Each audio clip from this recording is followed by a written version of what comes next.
Okay, we have the green bars, we have the live counter sticking up, so we should now be live, which of course means welcome back to the Storytime Network. Well, that answers that question of whether Oblivion was gonna actually fucking work or not. Rip. Damn it. It Man, did it! as soon as we Within start screaming, God. 30 seconds, it died. 30 fucking seconds. God damn it. I'm gonna say if this doesn't work, probably go over to like, I don't know, fucking Pirate Warriors 4. I did play a little bit of that recently. Oh, yeah. So fuck it, we can play that. But yeah, wow, 30 seconds. 30 fucking seconds. Okay. So yeah, Jack and I were talking about anime and Not our seasonals, yeah. yeah, about seasonal anime and the fact that Watanabe is on sort of thinner ice for me than a lot of other shows. Um, I have a suspicion as to why, but please, go ahead. I mean, why is it seen as like an interesting? I mean, okay, there's an element where I can see this being, used for drama, but I do not get the sense that it is being used for drama in Watanabe, and that is, pushing boundaries and, making, let's say, intimate contact without consent. Hmm. Oh boy, this is Yeah, just a no, black I screen and I'm not even seeing a mouse. yeah, I think we should switch games. Okay, I've got my mouse back. There we go. Okay.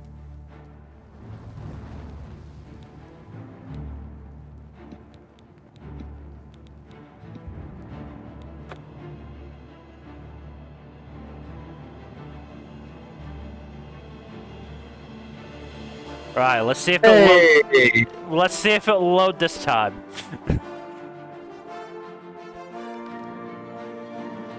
Anyway, so yeah, can you give me any reason why a show like Watanabe is like, oh yeah, non-consensual kissing is fine? Hmm. So, I'm not sure, it's honestly a very common romance trope in a lot of, like, Japanese media in general, which I don't understand. Hmm.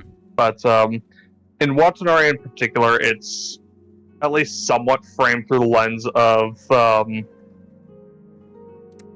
my and Renako's situationship at the moment, and my trying to get Renako to see the merits of it being a more romantic or sexual relationship than what Renako is advocating for.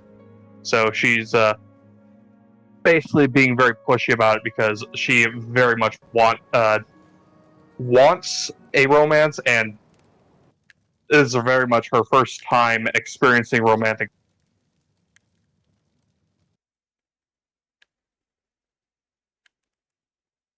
Oh boy. Right, that's a full freeze. Okay. Hmm. Hmm. This has worked before.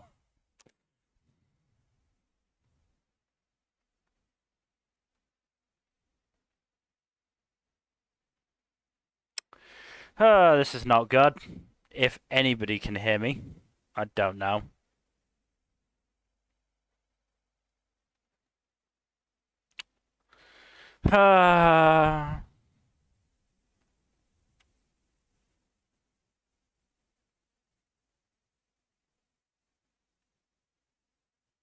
Okay. Discord has also frozen, so Jack probably can't hear me. Goody.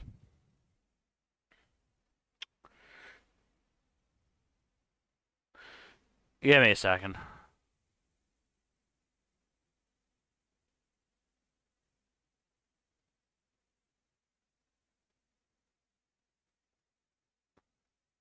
Right, that didn't necessarily help.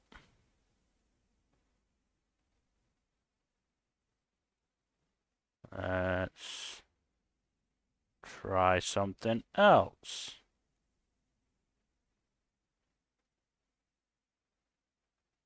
No, don't want you to be over there.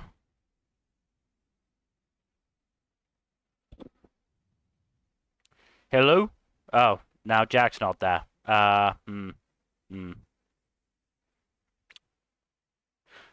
Hello again. Okay. How far into that did I cut out for you? I'm not sure. I was sort of panicking more about the fact that everything was frozen. Is that Bethesda jag for you? Gotta Yeah, love it. I think we're gonna go over to Pirate Warriors 4. Thank you very much. It's probably ideal.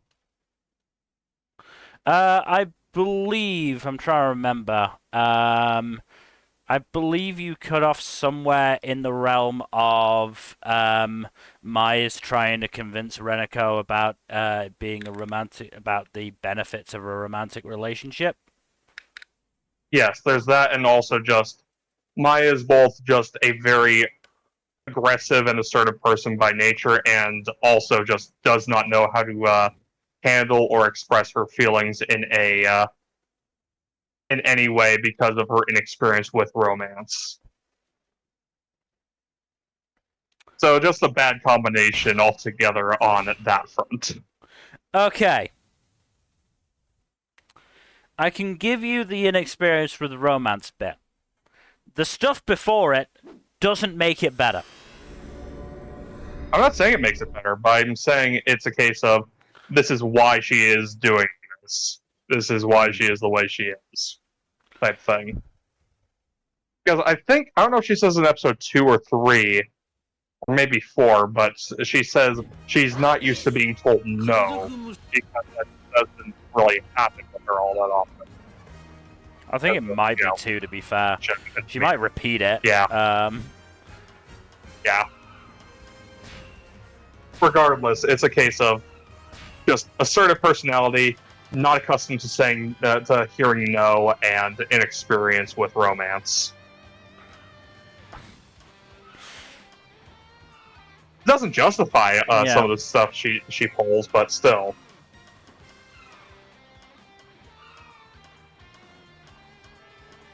But who are you gonna play as? I don't fucking know. You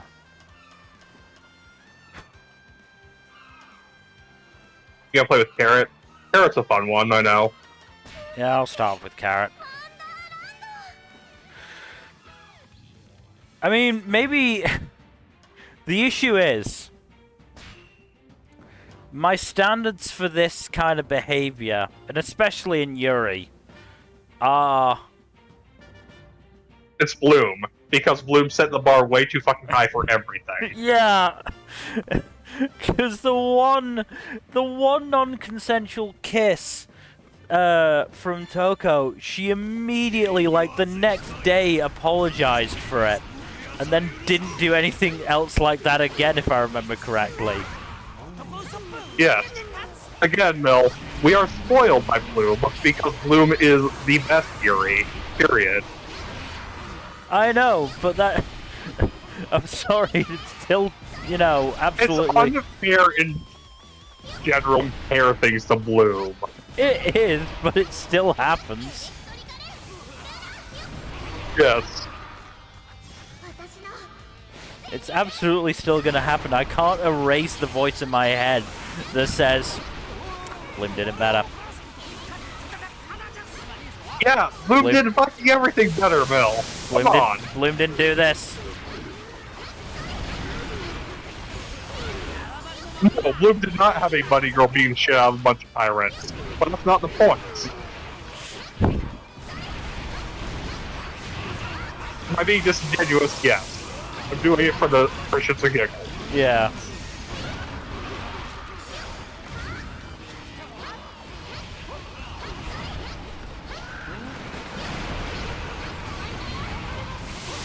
Like I said, we'll see, but, you know, I'm gonna need some apologies to be made. Mm-hmm.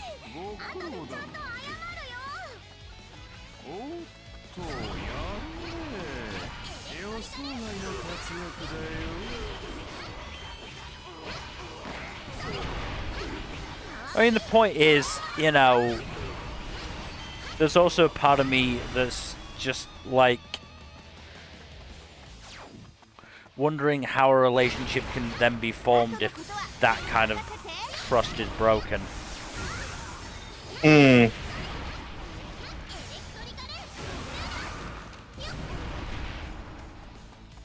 That is fair. There's a lot of romance stuff this season that we can talk about, honestly, that's it's kind of all over the place.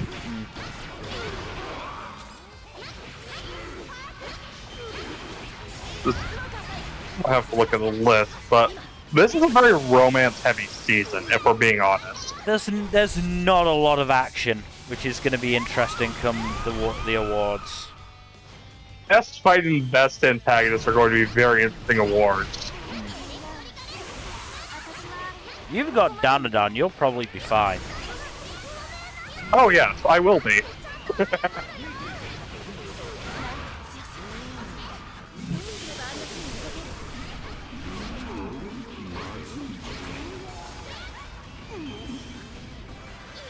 I got the end of it and I got One Piece as well. Yeah. Now this search for One Piece makes me think that, I don't know if we should nominate the entire, Battle of Egghead Island as a fight. Because I don't know if that really, could be said to be a singular fight, because it's a full-ass battle. Yeah. I think you might have to be content with individual battles within the wider scope.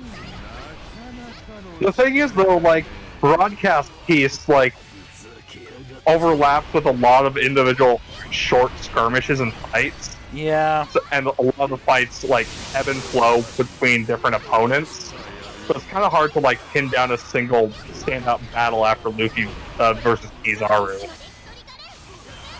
Like, it's, after that, it's basically just one big battle that kind of just, like, has a lot of shifting opponents. Yeah.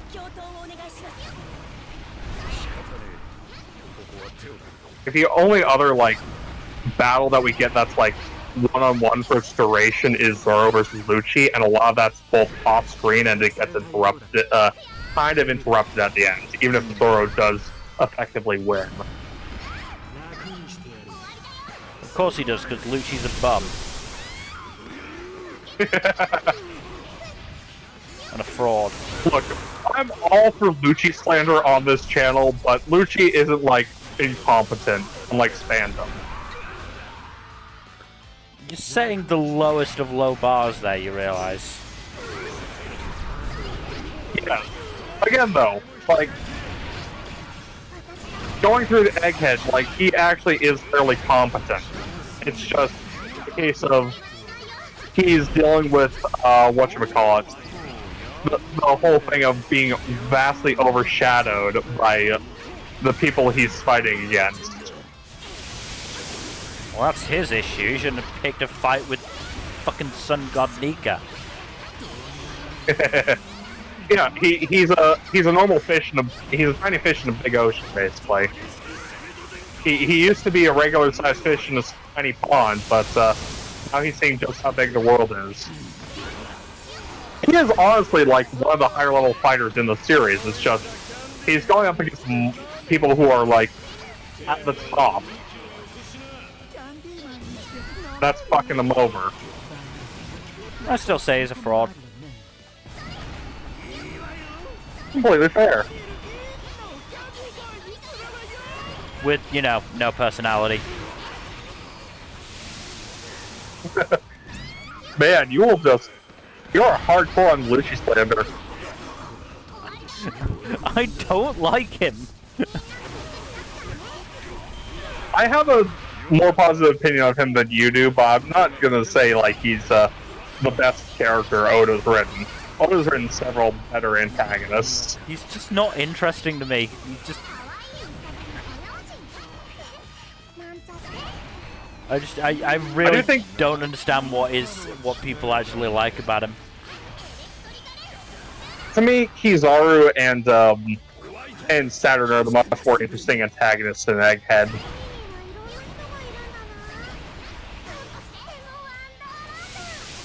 Because you get Saturn and his whole moral dilemma around, no, not Saturn, Kizaru and his whole dilemma around his devotion to his friend versus his devotion to his duty and his career.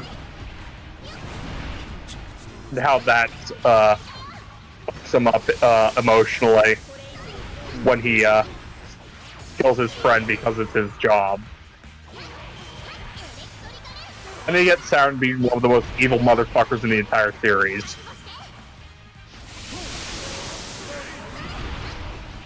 And it being very, very entertaining to hate on, honestly.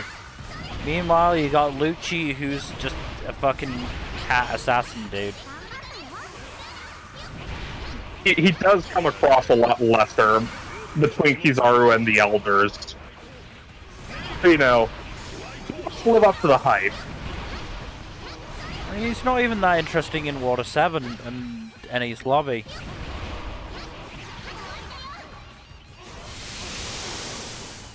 He was interesting at first because the fucking bird talked for him, and then he opened his fucking mouth. Okay, I think that's being a little harsh. Maybe a little, but not by that much.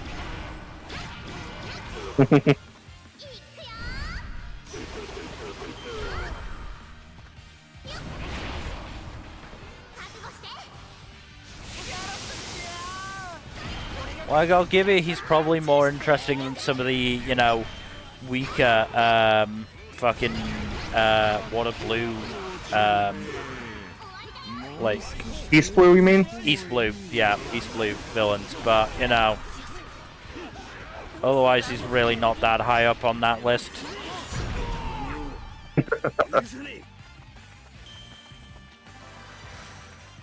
I'm trying to think... who's your favorite villain in the series?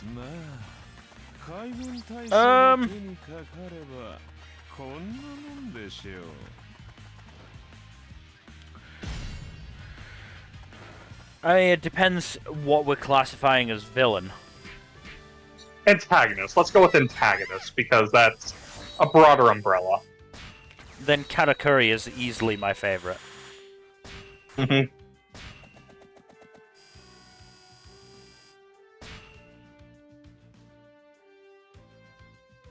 Like, he's just got... He's got a level of depth to him in terms of character, and, you know, whatchamacallit. Again, I would say he's probably, what, the first antagonist to truly respect Luffy? Probably, yeah. And for their fight to actually be, you know, a fight between equals rather than a personal, you know, battle sort of thing. Mm-hmm. If you know what I'm saying. Yeah.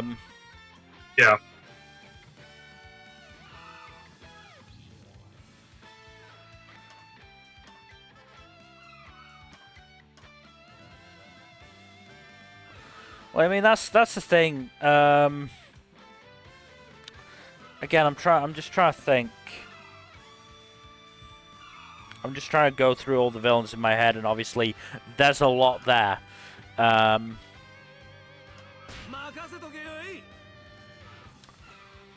So obviously we got East Blue. So we've got, let's see, we got Morgan and Alvita in the first arc. Yeah. Then we got Buggy, who is the GOAT.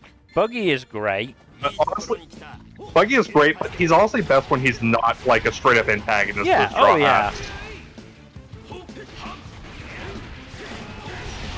He can be an antagonist, he just can't be the main antagonist because nobody can actually take him that seriously. Yeah. Yeah, then you got Kuro, then Don Krieg, and then Arlong, and then Smoker. Don Krieg, yes, he is down there near the bottom. Don Krieg is such a lame-ass villain, honestly, in retrospect. I mean, again, there's a reason the fucking live action just fucking jobbed him out to Mihawk in full.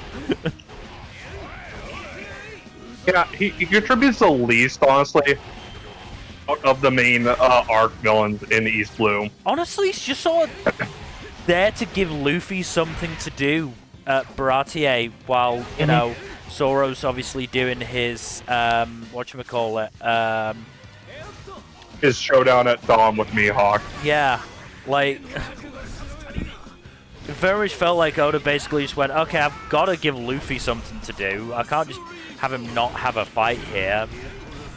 Fuck it, I'll have this dude with a shield. And it's just like, okay, well, there's really not much to him otherwise. Kuro, again, isn't great either, but there's at least some... There's some level of challenge there, I feel, at least, that you don't get with Krieg. I do think Kuro is something of a fraud, though, just because he's like, I'm the man of 1,000 plans, I'm so smart, and his plan is so fucking dumb. Yeah. Didn't Oda say he's like one of the smartest characters in the fucking... Certainly in East Blue. He's second smartest after Ben Beckman. And just above Nami. Which, in retrospect, feels like it's, I mean, honestly... Oda just stretching. It feels like Oda is like... No, trust me, this guy was really smart, okay? It's like... No, he did say basically everyone else is much dumber, so... I can buy. It might just be a low bar then. Yeah. I don't think Kuro is smarter than Nami. I don't buy that. Honestly, I think Sanji is smarter than Kuro. Sometimes. Whenever women aren't directly involved. I would especially say Alabasta Saga Sanji, because that I feel like that's probably him at his smartest. Also Eni's lobby, though, because he did do the whole thing with closing the gates of justice and fucking over the Buster Call while everyone else was distracted. Yeah. Basically, anytime Sanji is allowed to be on his own. And just, like, fuck up the villain's plans. Exactly. Like, for all we gripe about Sanji and his bullshit, he's still, like, a pretty damn capable and competent character whenever he's in, you know, circumstances that allow him to flex his stuff. Yeah. Problem is, a lot of the post-time skip stuff doesn't allow that for him. Particularly, basically, everything from Fishman Island to Dressrosa. Like, he has some moments of competence during those arcs, but, like, for the most part, he's just, like, hardcore simp mode in a lot of that. Which is a damn shame. Because he gets a lot of really good stuff in Whole Cake, Wano. Yeah. I think part of the issue is like there's not sort of as much of an opportunity for him to even be on his own in the post-time skip stuff. He does get probably his best fight in the series in Wano, though. Like, his fight against Queen is fucking excellent. Well, again, because it's not to do with it. It didn't involve women at all. I mean, it kind of does, because it's like one of the last things he does in the fight is protecting one of the courtesans from Queen and his bullshit. It's been a while, dude. That's fair. Yeah. He also saves the pet rat. Yeah, he also saves the pet rat, which is also a nice callback to his backstory. Yeah.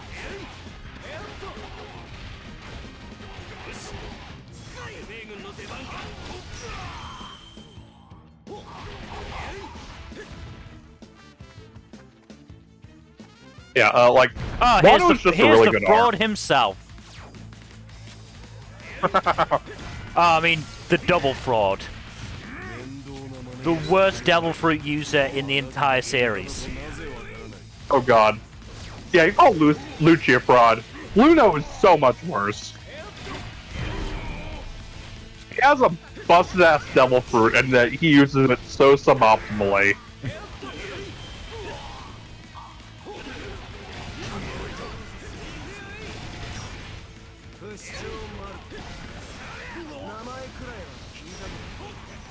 And if that isn't the definition of fraud, what is?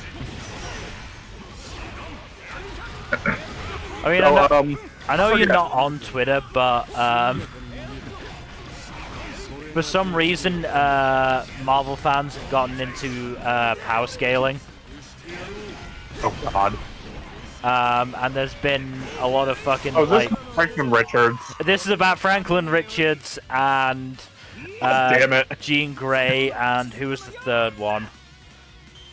Scarlet Witch. Scarlet Witch, that was it, yeah. Look, this isn't to say that Jean Grey and Scarlet Witch aren't some of the most ludicrously powerful characters in all of comics. But Franklin Richards is somehow even an order of magnitude stronger than them. Which is insane. I mean, but it's true. The point is, Franklin Richards is, as far as I know, a literal, like, reality breaker, warper, and creator. He straight up created basically a duplicate reality of the main line. Yeah. He is ludicrous. There's no, you know, there's no shame in being weaker than him. It's kind of the ceiling at which any mortal character can be at.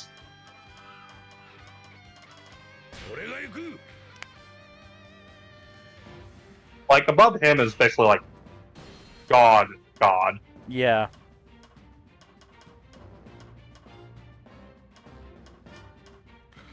Yeah, I'm basically at the point where I'm just sort of leveling up every single character.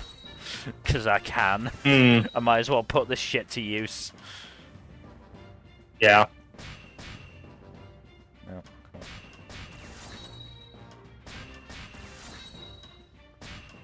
Yeah. Like, speaking of Fantastic Four, like, a lot of people I know are like, they don't really understand, like, it's not really a power scaling issue with a lot of them, because while they are very strong, like, there's also a case to be made of, like, their power doesn't really lie in, like, raw power, per se, but rather their ability to solve problems, especially with science, like Reed does, because Reed is, like, the smartest character in Marvel, by most metrics. Well, then that's smart Doctor Strange.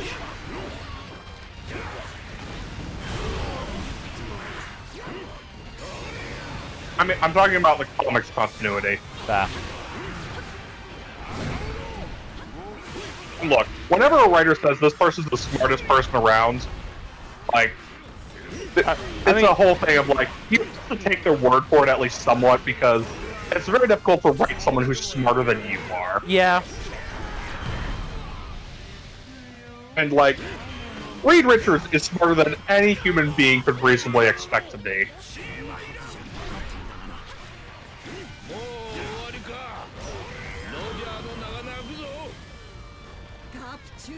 It's kind of ridiculous. Mm-hmm.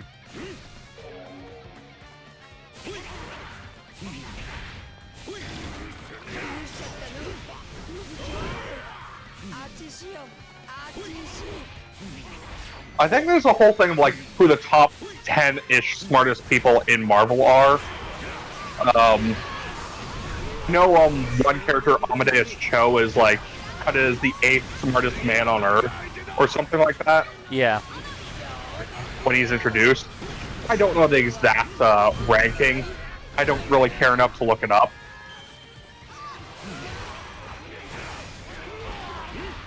But it is very funny that there's like an actual established ranking. Because intelligence is kind of difficult to measure, honestly. You know? Yeah. Anyone who says IQ is a reliable method of measuring intelligence is just wrong. I mean, yeah, IQ is dumb.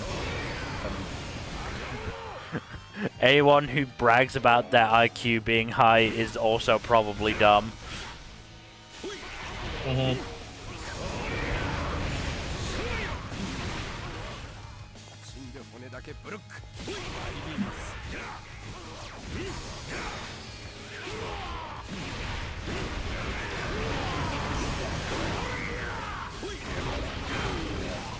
Still so weird to me that this game lets you play as, you know, fucking young Garp, but not current Garp.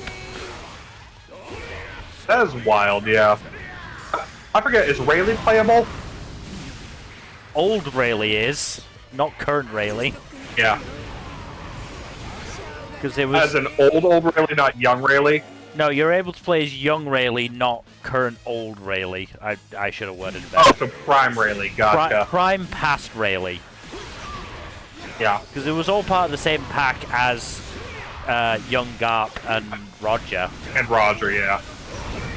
It makes sense. They're trying to go for like the same time frame for the three of them. Yeah, but still. That said, if I remember correctly, there is going to be another more characters announced. I think August 10th, I want to say. Damn, that's just like a week and a half. Yeah. I'd have to check to look it up, but I'm fairly sure I saw somebody mention that in the Discord. Yeah, I saw that too. I'm gonna look it up.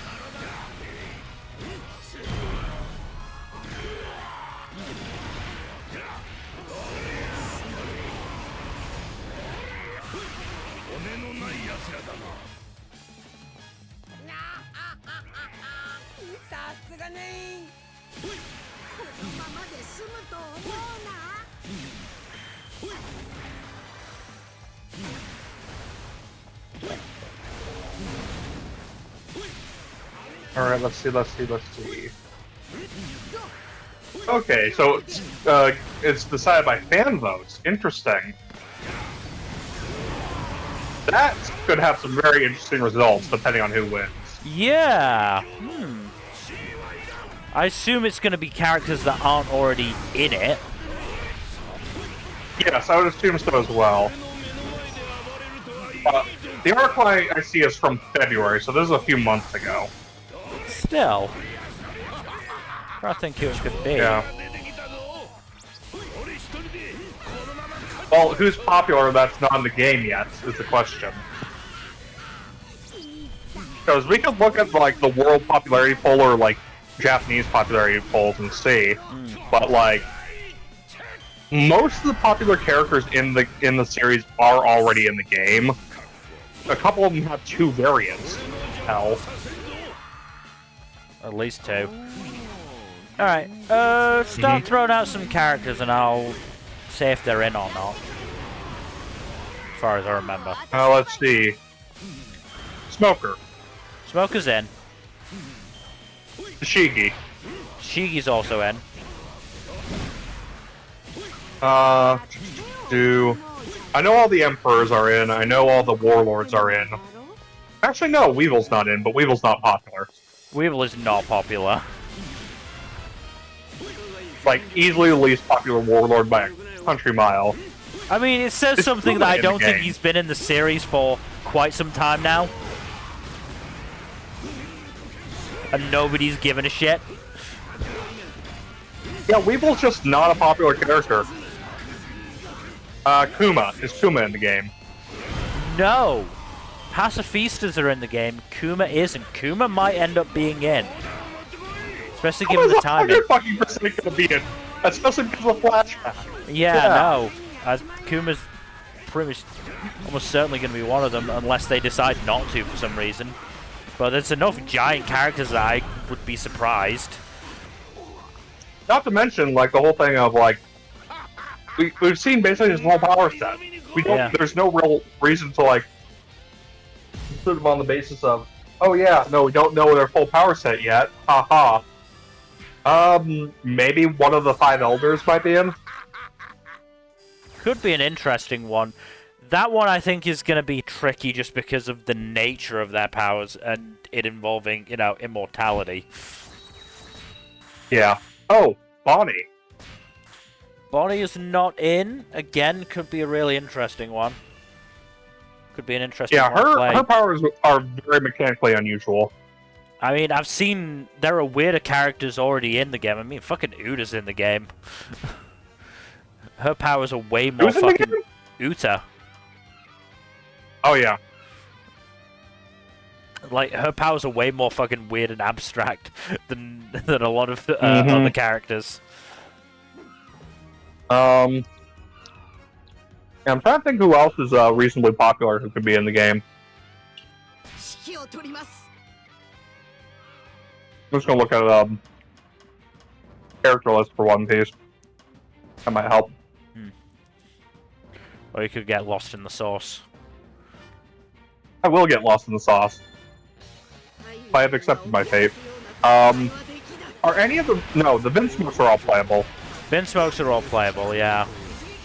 Because they were a thing quite literally as the game was coming out. Mm-hmm.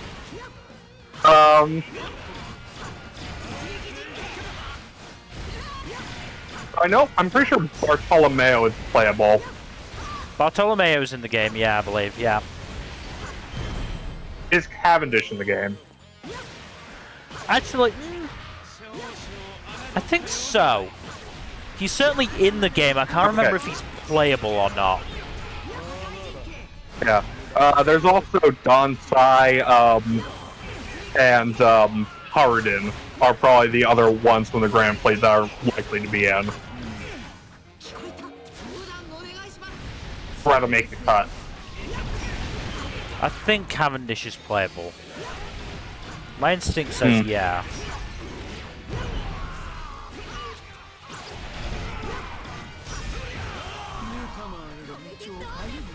And there's a question of any other Marines who might get in the game.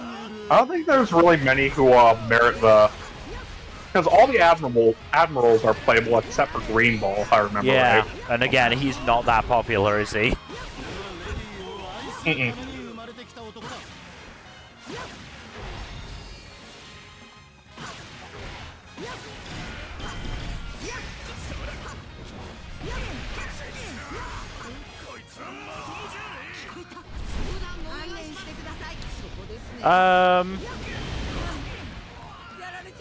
Let's see. I mean, potentially some more of the well. potentially some more of the scabbards from Wano. Yeah, that's true. A lot of them are pretty popular. Though I think Kinemon and Kiku are probably the most popular ones that, and they're already in the game. Yeah.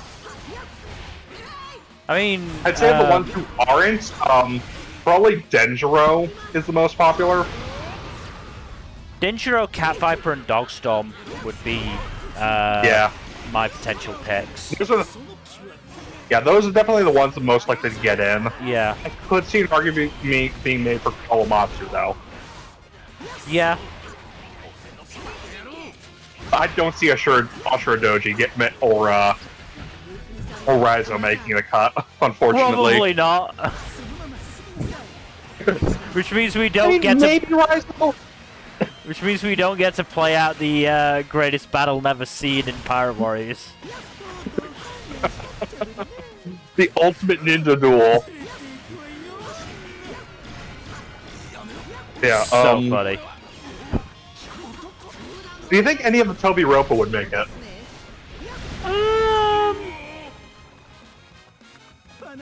We already have Drake, but he doesn't count. Yeah. Maybe Ulti and Page 1. Yeah, I could see it. Ulti of the two would be more likely, I think.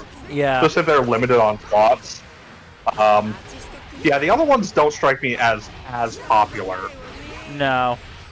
I mean, one of them's a Fishman racist, so... Yeah, I don't think a lot of people like Who's Who, to my knowledge. No. Just a shitty dude. Yeah, no, Sasuke and Black Maria are kind of like, eh. Also, just like the issue of like, their devil fruits are, might make them a bit tricky to play as, especially Black Maria. Like Sasuke, maybe that you could have some fun with his gameplay. Oh yeah, I don't think King, Queen, or Jack is playable, are they? No. I mean, look, Jack is definitely not getting picked in a fucking popularity contest. King though. King could get maybe. picked. King could be interesting. Oh yeah, he has a very. He probably played most closely to Marco, I think. Yeah. I just wonder if potentially they've missed their sort of chance now that Wano's been over for at least a couple of years 3 years now. Yeah. Yeah. We're deep into Elbel. No, I think it'll be a while before we get any Elbaf characters in the game. The only one it could be that could benefit from that is Hashiruden, certainly. Yeah, Harden is, yeah.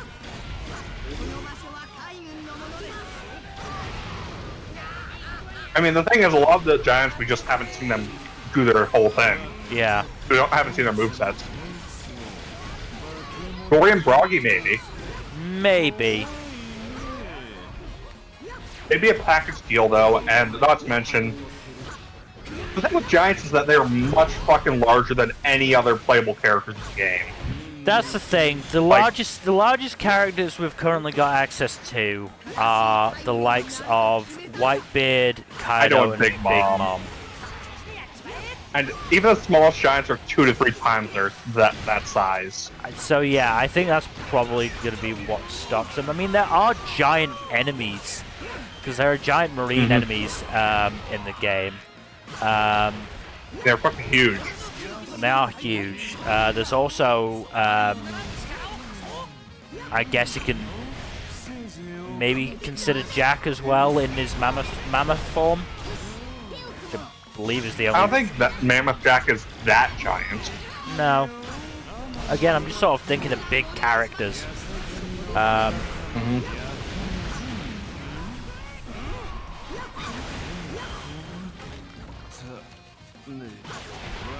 Is Corona playable? No. And I believe she has been in previous games. She is an extremely popular character. I'm surprised she's not playable here. Again, I think it's just because we're too far past, you know, her scope of influence. Maybe, but she's... Has that stopped? Mr. 2 is in the game now. Just because he's in the game doesn't mean he's playable. Mr. 2 is also extremely popular. Yeah. I could see Mr. 2 and Corona making off popularity points alone. That's fair. Like, honestly, like, it wouldn't be hard to argue that that Bon Clay and Corona are probably, like, the most popular Straw Hat allies outside of the Straw Hats themselves. I assume we're considering Vivi a Straw Hat for the purposes of this. Vivi was a Straw Hat. She is just a former member at the moment. Or, one could argue, she is just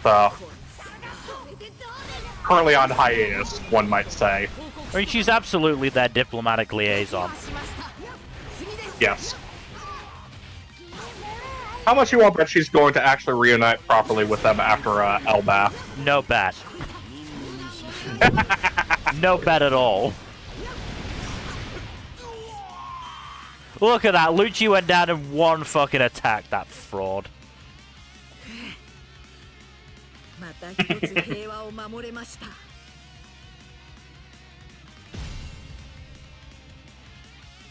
But yeah, I'm trying to think who else is popular in the series that isn't in this game. Because this game has a lot of characters. It does. I mean, well, we can go through them now that I'm at the end of a mission. Which of the warlords aren't in the game besides Weevil? So let's see. I don't think Hancock is, actually. I'm pretty sure Hancock's in the game. Is Mihawk in the game? Mihawk is definitely in the game. So, we've got the Straw Hats. Jinbei is there as well, but I don't think he's on the Straw Hat page. No. So we've got Whitebeard, Marco, Ace, Kaido, Big Mom, Katakuri, Shanks, Teach, Bartolomeo, and Cavendish. We do have Cavendish. Okay. Law Kid, Hawkins, Beige, Mihawk, Jinbei, Doflamingo, Crocodile, Hancock. Hancock is in the game. My bad. I just sort of forgot her. And Buggy. Bruh. Okay, so that's most of the warlords. Moria isn't in the game. Moria isn't in the game. Again, we're just so far past in terms of his scope in the story. Marines wise, Watch him just join Cross Guild and become super relevant again. Isn't he dead? No, he's not dead. He was declared dead by the government because Doflamingo set that up, and then he escaped. He was being held captive on Blackbeard's island before Nana showed up and freed him, and freed Kobe in the process, which led to the whole thing with Garp. Right. Okay. So he is now free. Smart money is on him joining Cross Guild. Probably. So in terms of Marines, we've got Akainu, Kizaru, Fujitora, Smoker, and Toshiki. We've got Lucci. Is that PG not in the game? Kuzan. Nope, there he is. Sabo, Ivankov, Carrot, the Vinsmokes, and then DLC, Smoothie, Cracker, Judge, Drake, Killer, Rouge, Kiku, Kinemon, Odin, Onigashima Luffy, Onigashima Kaido, Yamato, Uta, Shanks, Kobe from Film Red, then Roger, Garp, and Rayleigh.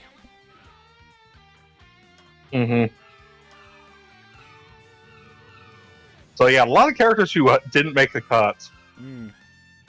Scopper Gabon might get added. Yeah, it's just whether his proper reveal was soon enough to make it into the poll, because I'm not sure it was. Yeah, that is the thing. Depending, well, it might be a case of it depends on how many DLC packages there are. There's also that, yeah. Yeah. So, also the various characters on the Rocks Pirates, as we might get a lot of prime characters who show up who are on the Rocks Pirates who are becoming relevant because of the Elbath flashback. What was the name of and the Kuma flashback too? What was the name of the lass who came with CP0 and then betrayed them and was... Stussy, yeah. There's a not zero chance Stussy could be involved. Stussy might get one of the slots, yeah. Again, he does have a seemingly interesting power set. Yeah. Plus, there's not a lot of egghead primary characters who could... Wait, Sentomaru's in the game, right? Not as a playable character. Sentomaru might get added. Depends on how popular he is. Sentomaru is definitely in the game, just not as a playable character. So yeah, honestly, out of all the characters to get focused in Egghead, it'd probably be Uma, Bonnie, and Stussy. Mm. If they did like an egghead package. Yeah. Unless they wanted to do Saturn instead. Again, I don't... There's not knowing, you know, a lot about powers, and then there's knowing nearly nothing about powers. Yeah. Also, Saturn might break the scale of the game because of his full Zoan form, as it were. Yeah. Because that thing is fucking gargantuan.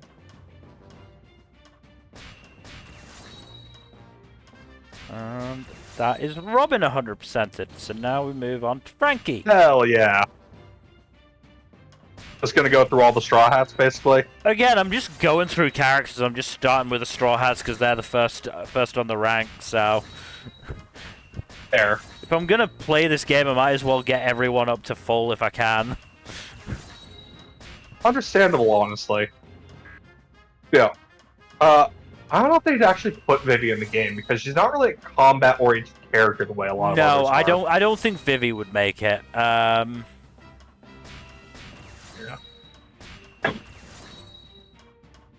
Yeah, I'm pretty sure Bonnie and Hawkins are the only supernovas not in the game. Hawkins is in the game as an enemy, I believe. I mean, as playable. Also Apu. Don't forget Scratchman Apu. Damn it. But yes, Apu is also not playable in the game. So that's 3 out of the 11 who aren't playable. Yeah. Bonnie of the 3 is probably the most likely to be added.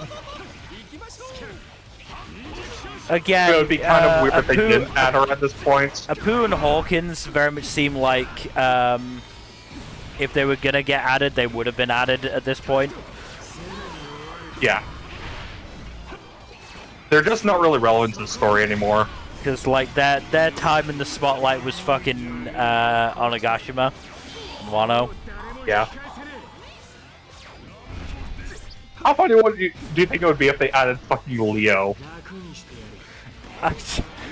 Talk about breaking the scale in a different direction.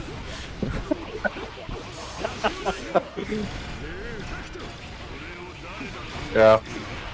Honestly, there's a lot of characters they could add from post-time skip. That I just don't think they would for whatever reason. Whether it's like the scale with the giants and the Tontada, or if it's like a case of they're not super relevant and are popular. Yeah. God, imagine they added a fucking Caesar into the game. Oh, jeez. Talk about somebody who's not relevant anymore. No, he's super relevant. You see, he formed Neo-Mads. It's definitely going to be a thing. I still can't quite remember what happened to him. He got left behind on Big Mom's Island, and during the cover the Vinsmoke cover story, he escaped with the Vinsmokes and then formed Neo-Mad and Judge. Right. Okay.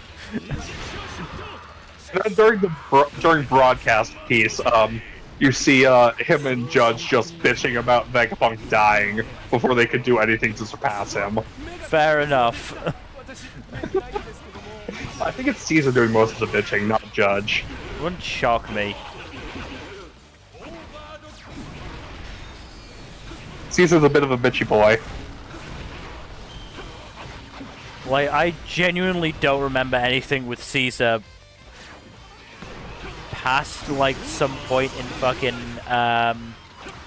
Dressrosa, I think. You don't remember Gangster Gafino? Vaguely. Not enough. Yeah. Might be due for a reread at some point, Mill. There are other series I want to read first, is the issue.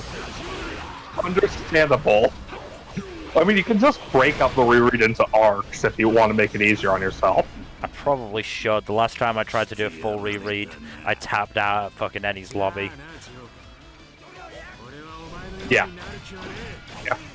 Oh, I forget. Ivankov's in the game, right? Ivankov is in the game, yeah.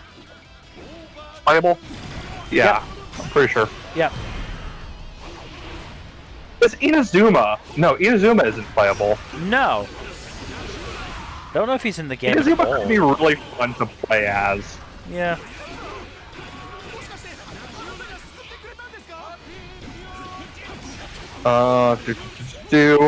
I'm pretty sure none of the other Baroque Works characters are playable besides Croc.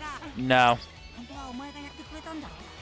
Mr. 1 and Mr. 2 could be pretty fun. All of them honestly could be fun, but I doubt any of them besides Mr. 1 or Bon Clay would be added.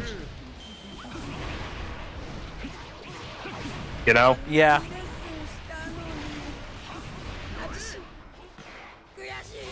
The only other one that I could maybe see being added is Mr. 3. And even that Mr. would 3 be maybe. that would be a long shot. Look, they're gonna have to add some cross-guild representation in there. Gosh.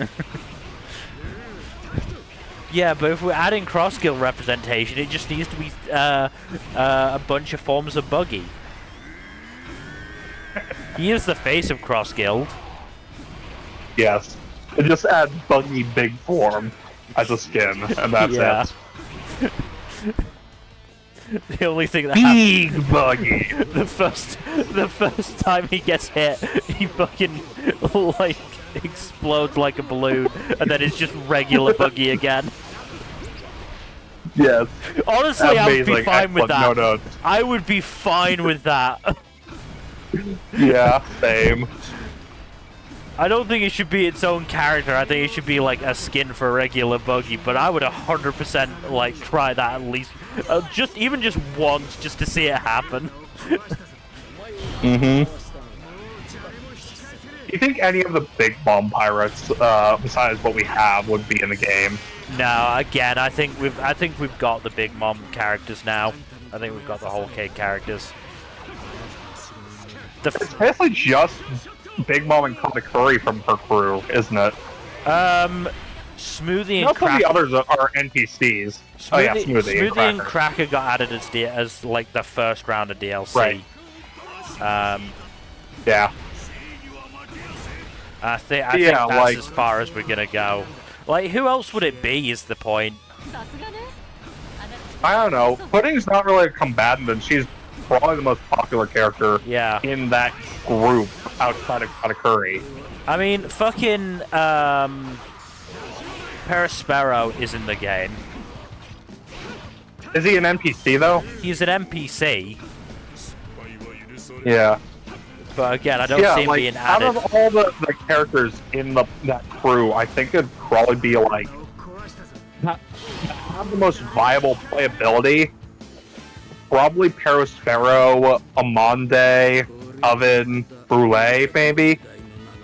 That's about it. Brule is also in the game, but tends to just show up like typically just copying Luffy, basically, and then being found out as you beat up on them.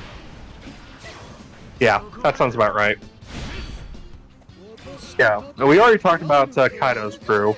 I don't think they'd really add any of Whitebeard's commanders at this point. They've already got Marco and Ace, and they're the most popular ones. Vista and Jozu are in the game as NPCs. Yeah, I don't see them being made playable, though. I don't know if they're really popular enough. Probably not. What about Teach's crew? The Blackbeard Pirates are interesting, because Blackbeard's playable, I'm pretty sure. Blackbeard is playable. Nobody else... Well, we already have Kuzan in the game. Kuzan is the only other one from his crew that's, in inverted commas, that's in the game, because we're pretty sure he's not actually in the crew, right? He's just fucking spying for Sword. He's one of the Titanic captains. I am less certain that he is 100% loyal to Teach. Then again, none of his crew really is super loyal to him. Like, I thought it was pretty clear that he was just, like, spying for Sword, I thought? I don't know. It's not stated outright, it's a possibility. A lot of people are theorizing it. But yeah, like, out of all of them, maybe Shiryu or Van Augur, maybe Devon? I don't know. Some of the others just have weird power sets. Pizarro definitely couldn't really be put in the game because of his Devil Fruit power being weird for gameplay. Same with Wolf. Senwa Wolf. Yeah. They're just too big. And Vasco's Shots power set is pretty unclear right now. Same with Q's. And we don't know what Lafitte's Devil Fruit is. Yeah. We know he has one, we just don't know what it is. I could possibly see Burgess being added because he's... But again, he'd probably just have a pretty boring fighting style, being all punches and stuff, with no real technique behind him, because he's just strong and that's it. Burgess is also in the game as an NPC. Yeah. So they might add him. Again, I don't think he's popular enough to make it in the poll, though. Honestly, out of all Blackbeard's crew, who besides Kuzan, who do you think is actually popular? That's fair. I mean, maybe Shiryu. Honestly, maybe Shiryu, maybe Van Augur. That's it. Yeah. I honestly see a stronger possibility of Zebek being added than anyone else from Blackbeard's crew. Again, now that's way too recent for certainly the first round, maybe the final round. I agree. No, I agree. Like, I don't think we know enough about Zebek's power sets. Really. Not yet, anyway. You know, all we know is that he's a swordsman. Yeah. We don't even know if he has Devil Fruit or not. Also, on the subject of Zebek, did you see that fucking poll of the strongest One Piece characters? Yeah, no, Japan apparently that was so fucking stupid. And it's Zebek was in what? 8th? 15th, 16th place. Or... Something no, he was lower. He was in 16th or something. And it's just this is the dude that it took Prime, Roger, and Garp working together to take down. And you think he's not, in at least the top 3? Now, let's be fair, Mel. Let's be fair. Roger and Garp probably weren't, in their prime until about 10, 15 years later after God Valley. Still... near prime, then. No, yeah. Still really fucking strong.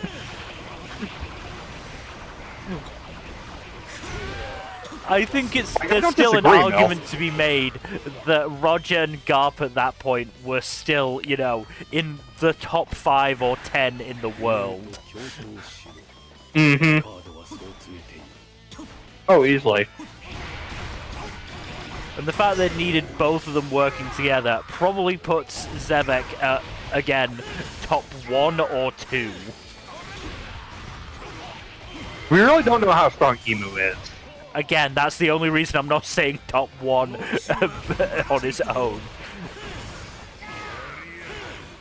Again, and we do know that Zebek was you know what, I'm not strong enough to take you, I'm just gonna fucking dip. Again, was that even Prime Zebek, though? Probably not. This was rookie Zebek.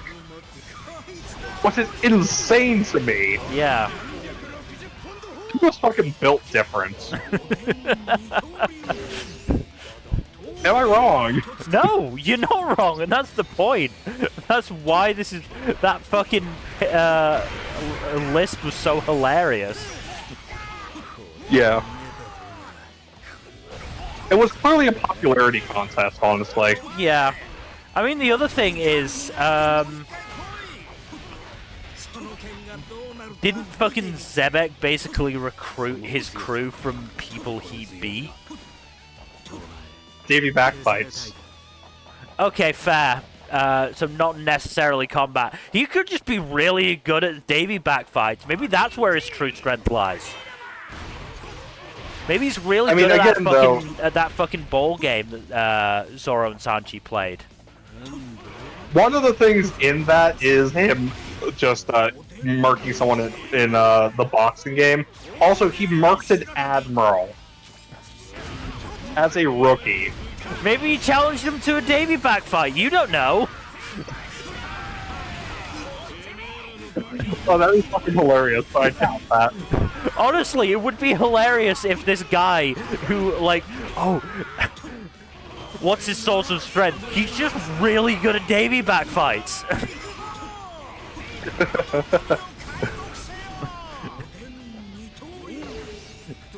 He's Foxy's idol for that reason.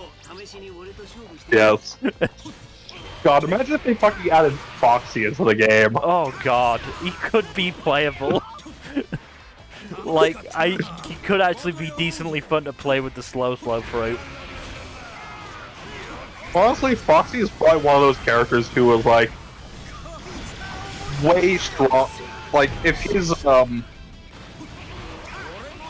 he was actually using his fruit to his fullest potential, he would actually be legitimately very strong. Again, yeah. Same with Bluno.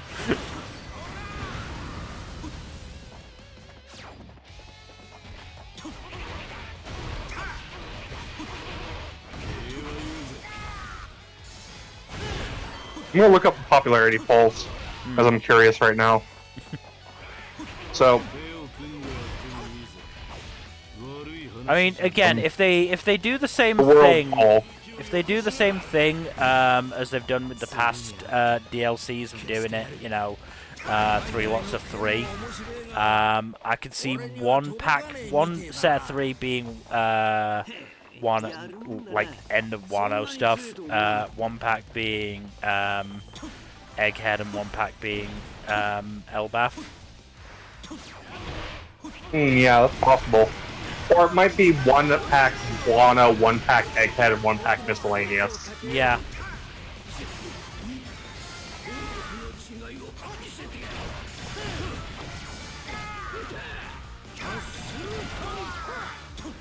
Or, again, depending on how long it is between, you know, the 3 packs, it could be fucking, whatchamacallit, they don't even do fucking Egghead or End of Wano, and one's Elbath, and then one is, like, fucking Rock's flashback stuff. We could play as young Whitebeard.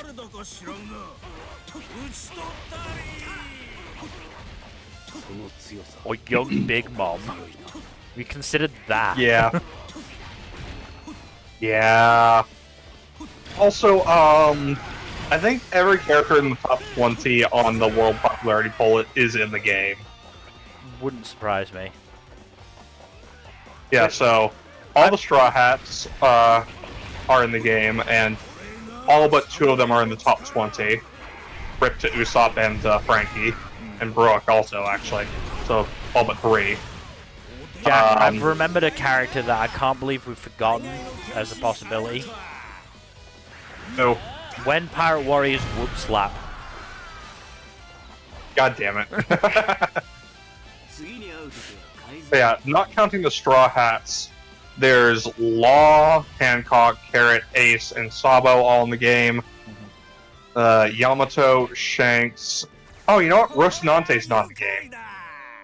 Again, it would be tricky to sort of implement his Devil Fruit, I think. Yes, and also, I was wrong. Usopp is in the top 20. It's just Frankie and Brook who aren't in the top 20. Right. Yeah, yeah, no, and then Katakuri, Crocodile, Jinbei, Marco, and Doflamingo. So again, all characters are in the game already. Yeah. That's just the top 20, though. Let's look at 21. God. The world popularity poll was 4 years ago. So, the highest ranked character who isn't in the game but outside the top 20 is Vivi. And again, it's unlikely. Right below her is Bon Clay. So, I could see it potentially happening. Yeah, definitely more likely. 23 and 24 are both in the game. That's Kid and Odin. We've been speaking. 25th is Corona. We've been speaking about frauds. Oh, wow, Kid. way to talk about Corona like that. I'm kidding. I know you're referring to Kid. I'm gonna find it hilarious Yeah, if he's genuinely dead. It would be funny, especially with what's his face impersonating him. I mean, if nothing else, Oda doesn't kill off characters that often. If he's, like, changed his fucking, tune just to kill off Kid, it's fucking hilarious. Oh, absolutely. Do you think there's a chance to get Beppo in the game? Maybe, I forget. I'm looking to see where he is in the popularity poll. Also, fucking wild that Whoop Clap made it fucking 37th place. Everyone loves a good meme vote. Yes. Oh yeah, imagine fucking Tama being playable. Oh god. He would be unstoppable. I don't think Beppo made the top 100. Aww. Yep, he's 64th. Hey! He is 64th place. Excellent. So you're saying there's a chance? Yes, there is a chance. Wiper is also in the top 100, interestingly enough, in 88th place. Who?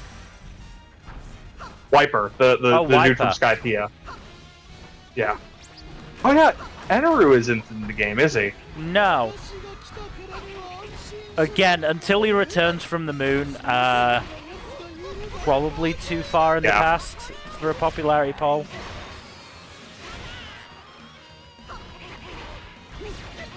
I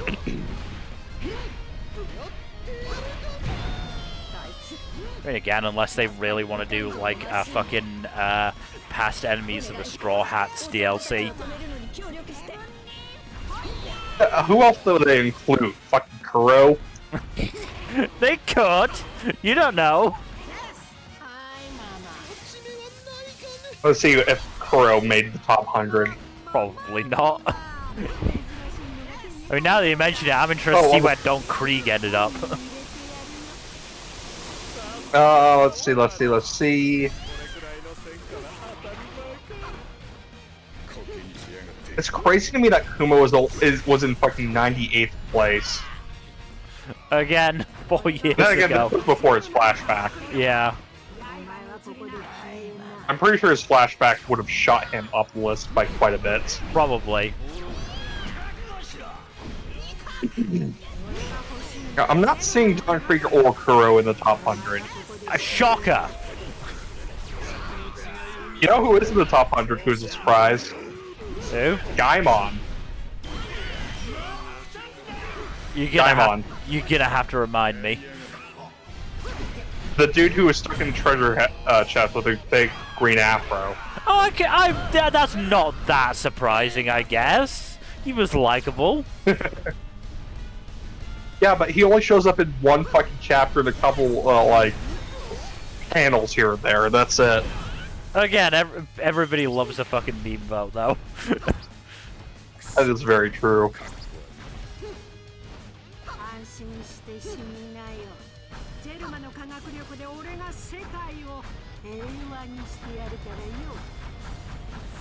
But yeah, a lot of characters are just like, they're not super relevant anymore, so... Alright, let's... I don't know. Let's go through, assuming they'll do, as I said, the 3 3s, end of Wano, Egghead, and Elbaf. So, end of Wano, King seems likely. Denjiro, probably.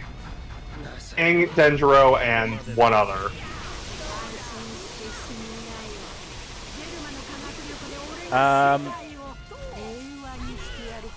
Potentially one maybe of... Hyogoro? Maybe. Maybe one of Cat Viper or Dogstorm. No, if they did one, they'd do both. That's fair.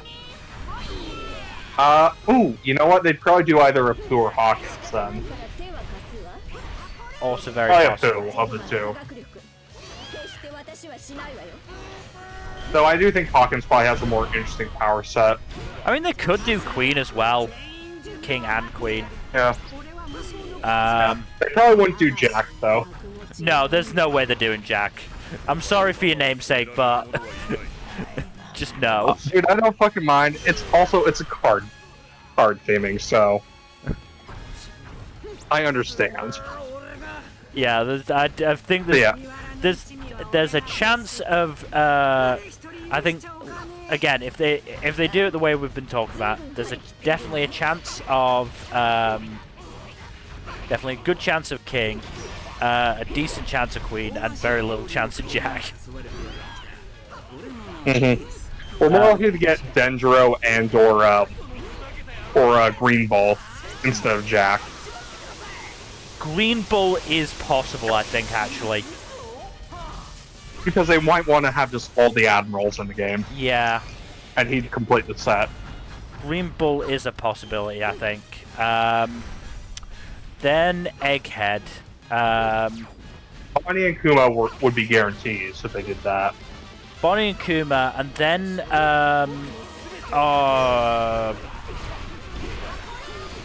one of the Vegapunks. The Vegapunks aren't really combat oriented. There's at least one of them that's combat oriented, aren't there? No. Closest is Lilith, but she's the one who pilots the mech and has a bazooka, but that's it. And she doesn't really use it at all like.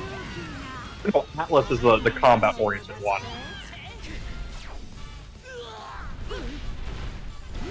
It might put her in, but I think it's more likely to go with Sentamaru. Yeah, like, I say Kuma and Bonnie would be the guarantees if they did an Egghead-based package. Yeah. And the third slot would be much more of a wild card. As Kuma is one of the only warlords who's in the game and has any semblance of popularity. And Bonnie is probably the most popular of the Supernovas who isn't in the game. Is there somebody from Kuma's flashback who's not in the game who could be included? Not that I can think of.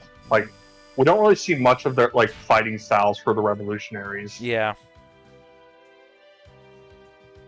Dragon's the biggest character who isn't in the game, but we know nothing about how he fights, so... Yeah. He's primarily just been like an organizer and a leader, not a fighter. Yeah.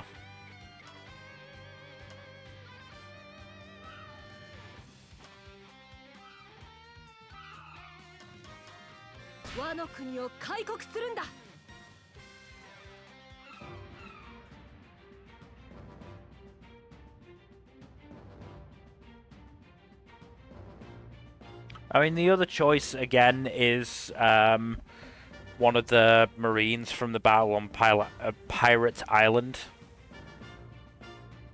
Yeah, of those, it'd probably be Kujaku or Groose.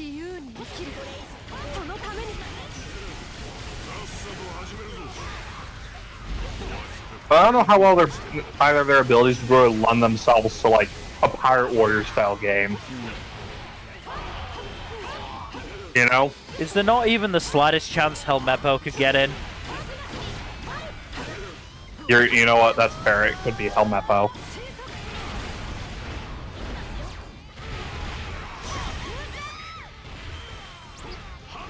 Well, I don't think it's overly likely, but there's a chance. The question is, who'd they put in if they did an LBAF package? I think at that point, again, depending on time, presumably this would be fairly far in the future. Gaban would be a near certainty. You know, get both of the old wings of the Pirate King in there. Yep.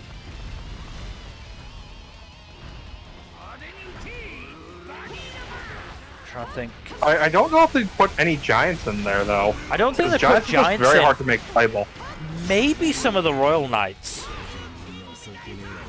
Gunko would probably be the most likely Holy Knight to go in. Just because we know the most about her power set. Yeah. Compared to Shamrock, anyways. Yeah. And then again, we're sort of we're going to, and again, obviously, we are only what 3-4 chapters into it. Then we're going into flashbacks.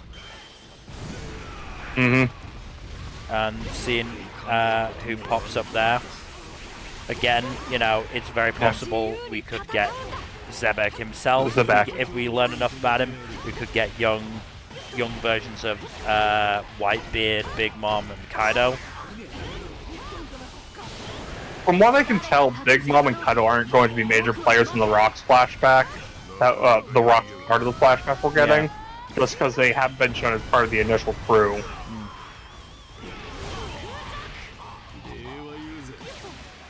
Like, it wouldn't surprise me if they went with Stussy. Yeah. Either Egghead or Elbath instead.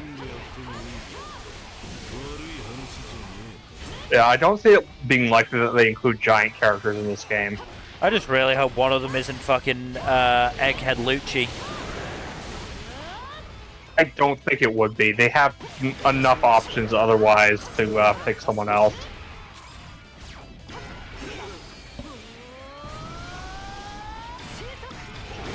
It'd just be a very sad day if there were two versions of Lucci in this game. I mean, the only characters that there are two versions of, I'm pretty sure, are Luffy and Kaido, right? Yeah, I think so.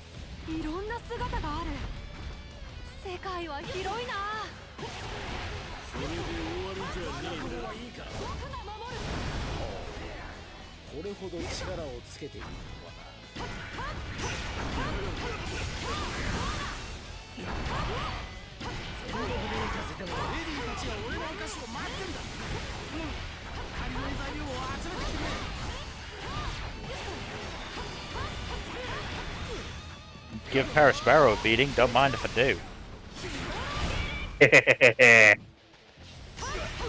Fuck him up.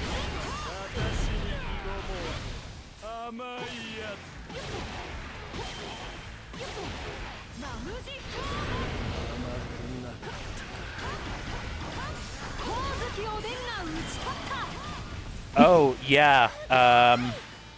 It's looking like there might be an Akane Banashi anime announced soon. Yeah, I saw that. I don't know if I'll wind up watching it or not. I just don't really vibe with Rakugo, I'm being honest. But it's such a battle shonen of a Rakugo series.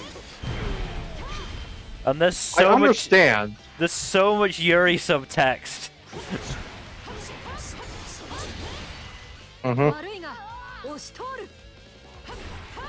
Like, I'll try to give it a chance when the anime comes around. Rakugo is something I just do not vibe with very well. Yeah.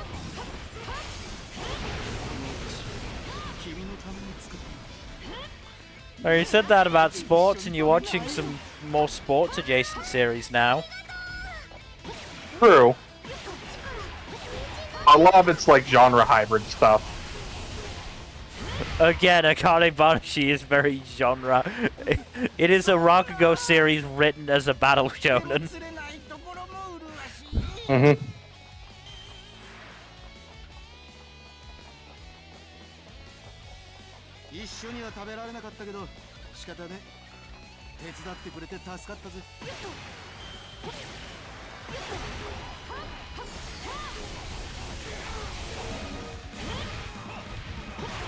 I think we're also going to get news about Blue Box Season 2, Haikyuu, and another series, I think.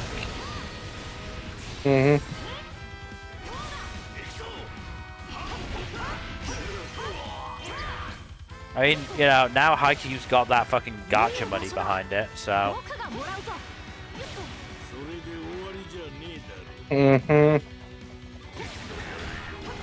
Hopefully none of my money, but, other people's money.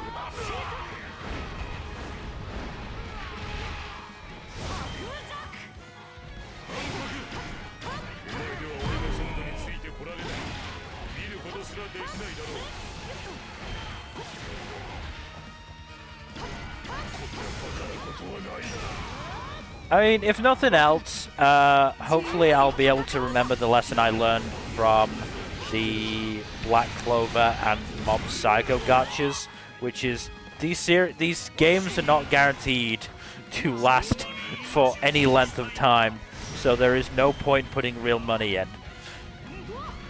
Yeah, no, obviously.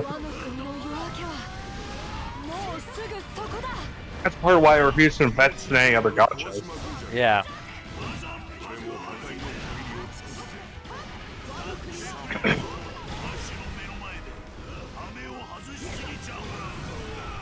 Like, FGO is probably one of the only ones that go, yeah, no, this is guaranteed to continue living for a long time. So it could be worth investing actual money. It's a fairly sure bet, partially because it rakes in billions every year, so, yeah. It rakes in more than probably some small country's GDP. Yeah. Which is kind of insane. Yeah. But Fate is a popular franchise, and, yeah. It's got a lot going for it. A lot of pairs of something going for it. Yes, those things called Tig Old Biddies. Mm-hmm.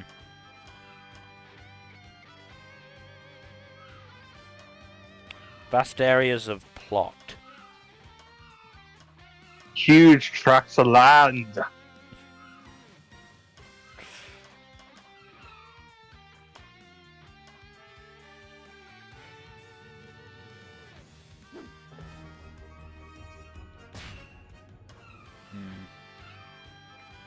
Who'd work with the Marines to take out the warlords other than the Marines themselves? Maybe some bounty hunters.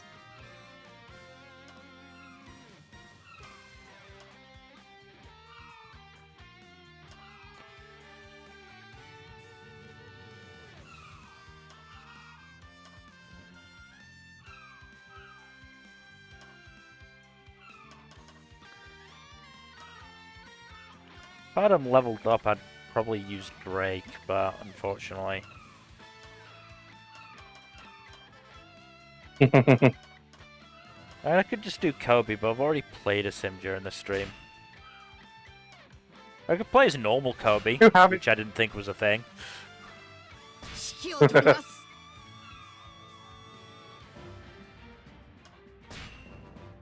I mean, you could also have played as... Oh no, you already played as Scar. Yeah.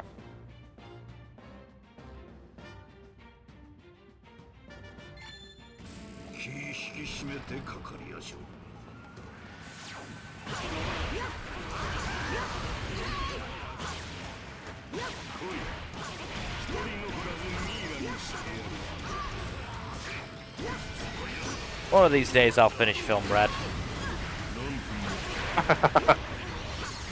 It's pretty good.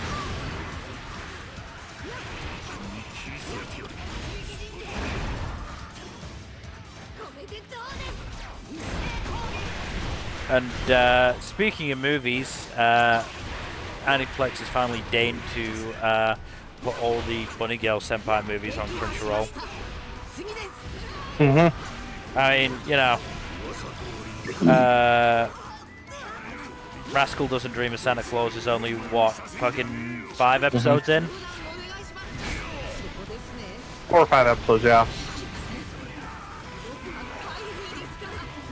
Would have been nice if they could have done it, you know, before the series aired, but hey.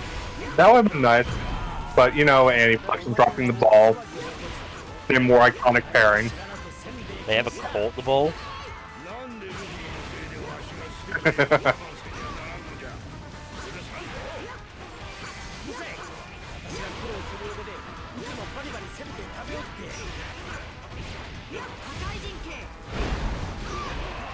I almost wonder if they were expecting to see like sales of the movie's Blu-rays go up, and they didn't, Because everybody was like, Because I they're just don't expensive." care that much. I'll just pirate it. Yeah.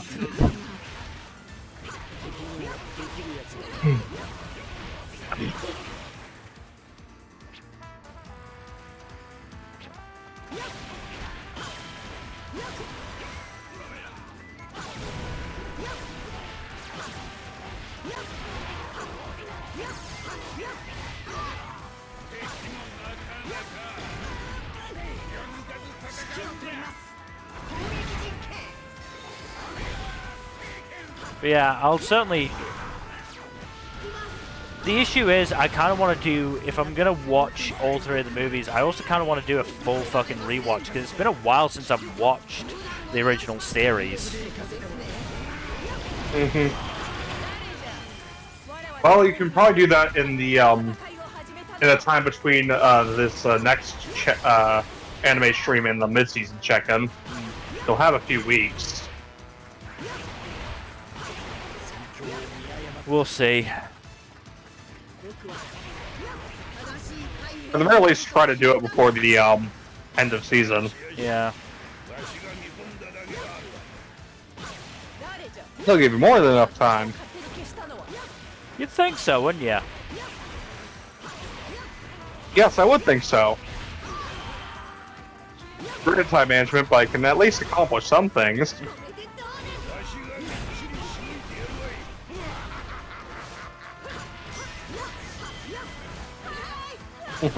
It'll very much depend No on shade, of course. It's absolutely going to depend what happens in the next probably month or two.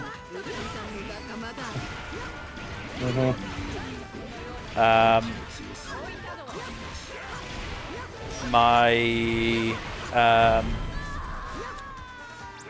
grandparents' house is gonna go on the market middle of August.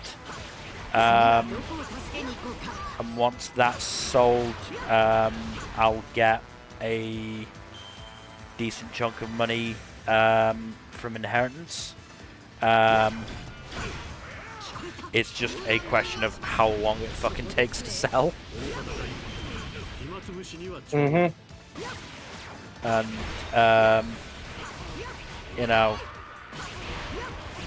how willing my aunt is willing to bend on her frankly kind of ridiculous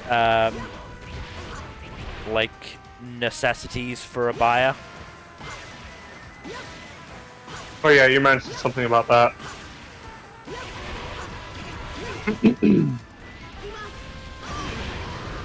Again, we'll see. There's been this this company that's been interested in the land for like ages now, and when my mum like sent them, I think, an email basically saying, hey, the house is going to be on the market soon, they like very quickly were like, so when can we, you know, come in and have a look and have a talk about it. So but it's very much a case of my aunt isn't gonna like selling to them.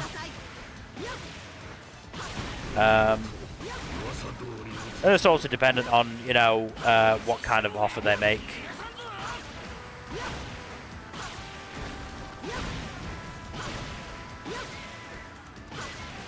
It's all well and good, you know, letting them make an offer, but if it's dog shit, then there's no point in taking it.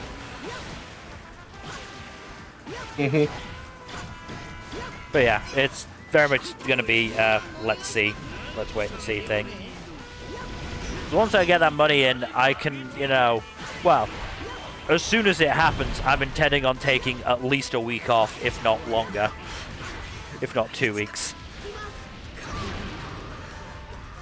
Because, you know, I'll actually be able to afford to do that. Dear God, do I need a break.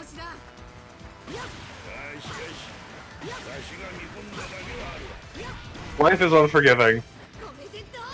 Especially right now.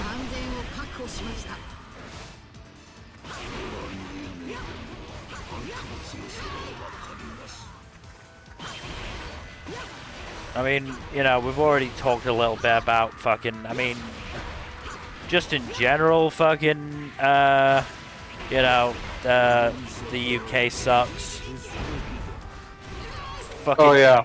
every government seems to be, or every, like, fucking political party seems to be conspiring to, get fucking reform into power in the next election.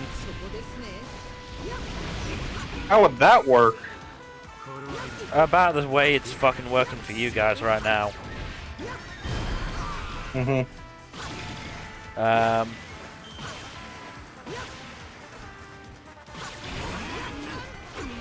I mean, fucking, like, Labour politicians are apparently all but calling everybody who disagrees with this fucking Online Safety Act a pedophile. So, yeah, great stuff. People really need to stop policing other people online. It wouldn't be an issue if, you know, parents took responsibility for their kids and there was actual sex education in this country, but no. Can't have that. Mm-hmm. Mm-hmm.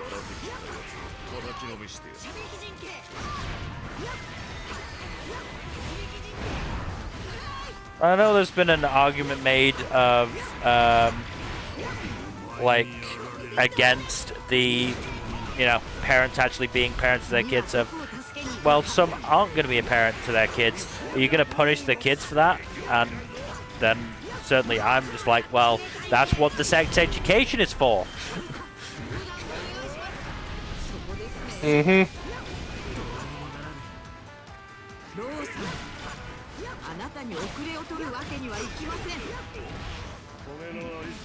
You know, if there needs to be at least one of these fucking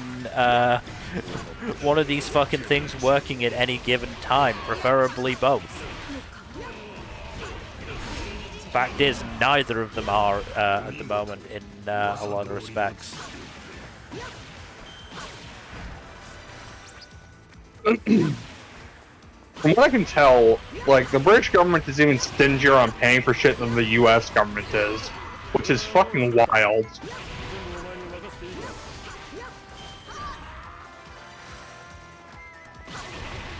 Well, you gotta remember, we're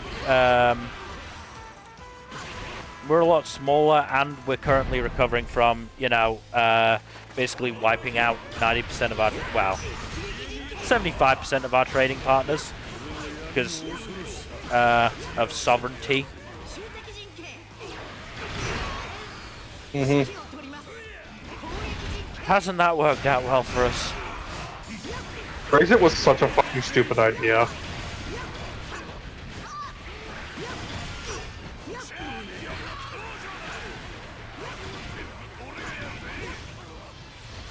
Anyways, going away from politics for a second. Fuck. I forgot what I was gonna say, damn it. Yeah, payment processors. Those are also little shitbags. I mean, that's not exactly going away from politics, though. I know, it sucks that it's not, but still, I like, know, it's payment fucking awful. processors are fucking stupid. Yeah, no, it's fucking shit. Oh, hey, somebody's posted another tweet talking about bypassing online restrictions, so I'll just bookmark that for later reading. What, Mill? No, you couldn't possibly. But that's the thing, like, I'm sure VPN sales in the UK are fucking skyrocketing right now. Oh, absolutely. Absolutely. Because of course they are. Only a moron Why wouldn't plan they? for VPNs to be a thing when, you know, they've been on like 80% of YouTube videos for the last decade. Like, I can't.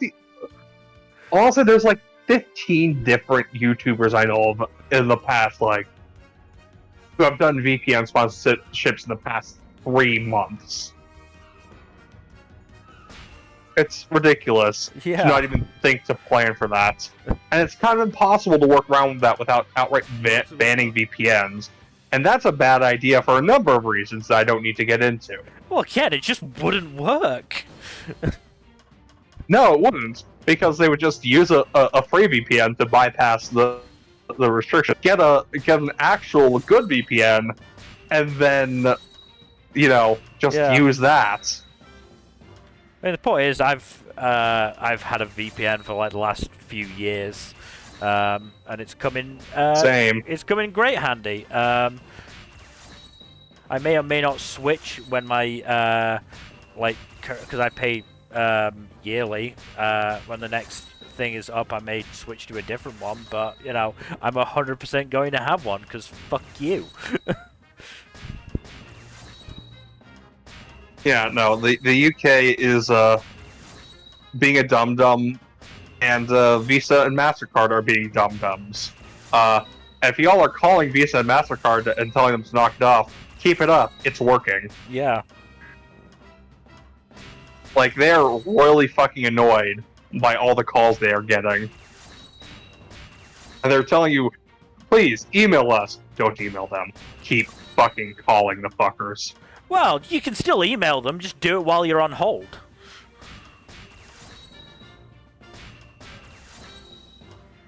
Yeah, no, just inundate them.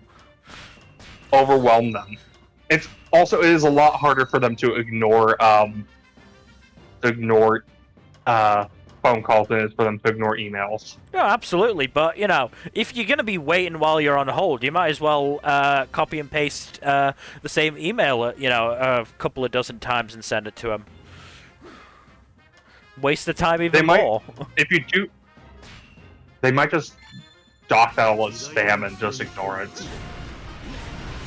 Again, if you're waiting. Be a bit more careful with the timing on it.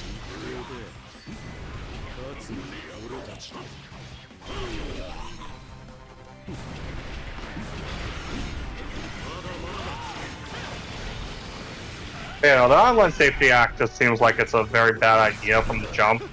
Not even counting like all the stuff involved in the privacy breaches. Yeah.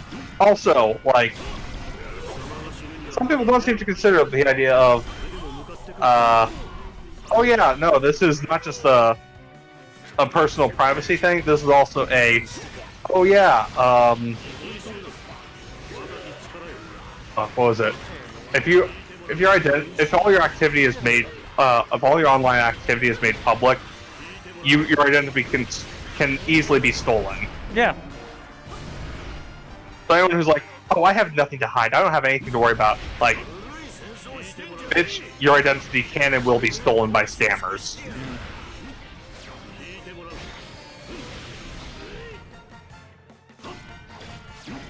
And some people just do not think about that. Because God forbid you consider the consequences of your actions. It's all about puritanical shit. God forbid anyone actually update their thinking for the current fucking age. God forbid people, actually let other people, do what they want with their lives rather than, policing fucking everybody they possibly think of. Just because they don't adhere to their moral standards. Yeah.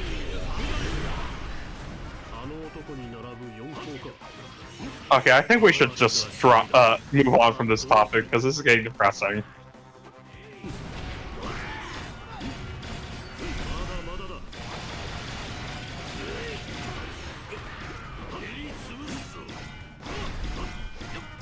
How long do you think the Oh, sorry. Go ahead. I was going to say, if Kirin Kagurabachi ends up being a traitor, I'm going to be real sad. That would suck, yeah. Because I really like her already. She's fun. She's really fun. I'm a little sad, again, just because of the way the languages work and translation works and all that. We are sort of missing out on her gimmick of saying the, most vicious and brutal things in as cutesy a way as possible. Yes. Also, Kuroha called her Kiri-chan. Yeah. This is great. Also great that everyone's fucking coming for Summer of like, you're raising this guy's grandkid, but you couldn't raise your own fucking daughter? Yeah. Summer's getting no mercy.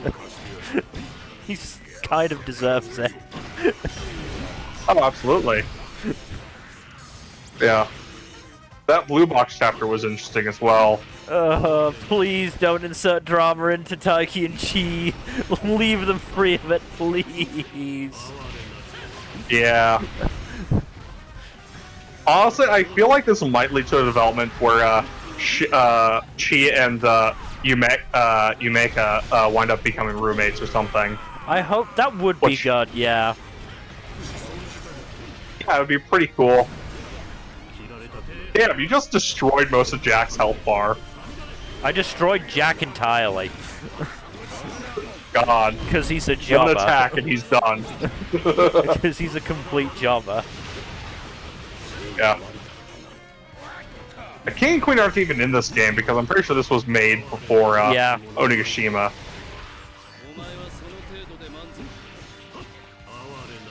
Pretty sure it was made before Act 3 in general.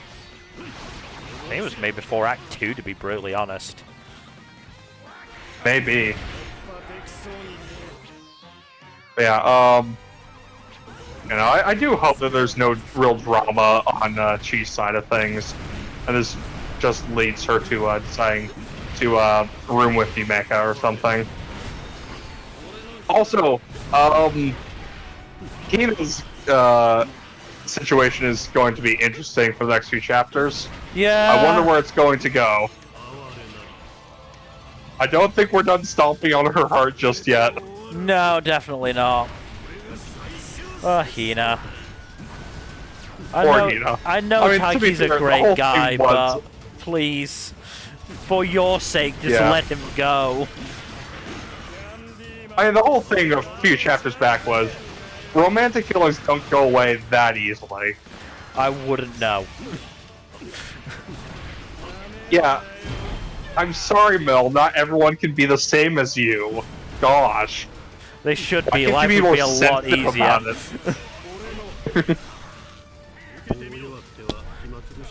Yeah. There'd be a lot less horse shit going on. Yeah. Yeah, oh yeah, fucking, Elusive Samurai was interesting. Tadayoshi's fucked. Yeah. I mean, I know, like, spoilers from actual history, I'm pretty sure this is the point at which he dies. Yeah, I was about to say, it got pointed out on, this chapter's Reddit thread that we are now at the year that Tadayoshi dies, so, yeah. Yeah. I forget, historically, this is like a year or two before Tokiyuki dies, historically, isn't it? Let me check. Was it 53 or 55 of that century? Again, I don't remember off the top of my head, so I'm just gonna check Tadayoshi. So Tadayoshi dies 1352. Tokiyuki. Come on. No, I don't want a list of MASH characters. Why would I want a list of MASH characters? Yeah.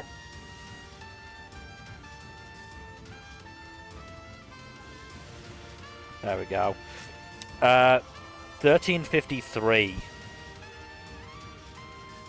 Oh, damn. So, yeah, it's getting close to that point. Yeah. I do wonder how that's going to be handled. If it's going to be like he actually dies or it's just going to be a faking death scenario. I think it will be. I think so, too. There's been enough setup for it to be that, so... Mm-hmm.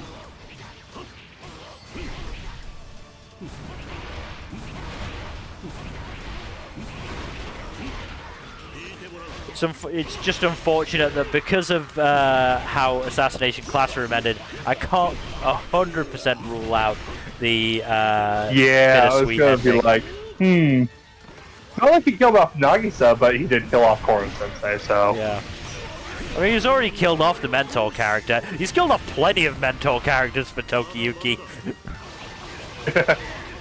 Or Tokiyuki is just a death magnet for mentors.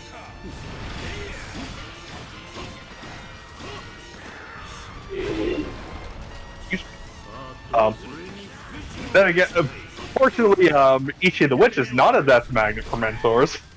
No. God, I love Descaris. Descaris is fucking great.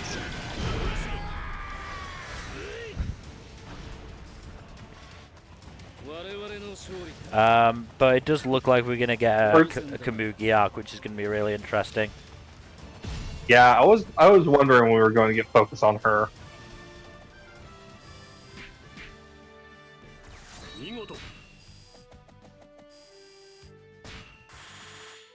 Yeah, her just go with fucking just getting called out repeated like Togais was great. Yeah.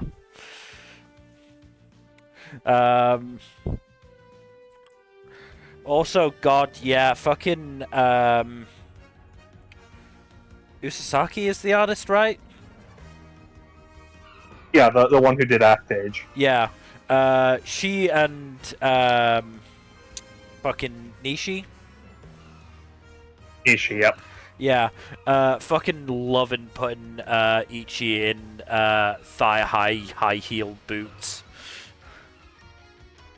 Oh, absolutely. Why wouldn't they? I don't blame them. He pulls them off incredibly well. Mm-hmm.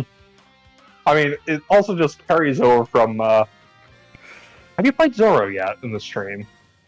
I haven't, but this is Warlord, so... I'm trying to think of a Warlord I can play that I haven't already played. Well, have you played Law yet? I have played Law. I don't think there is one. Which Warlords haven't you played? I could play Jinbei, actually. Good old Jim.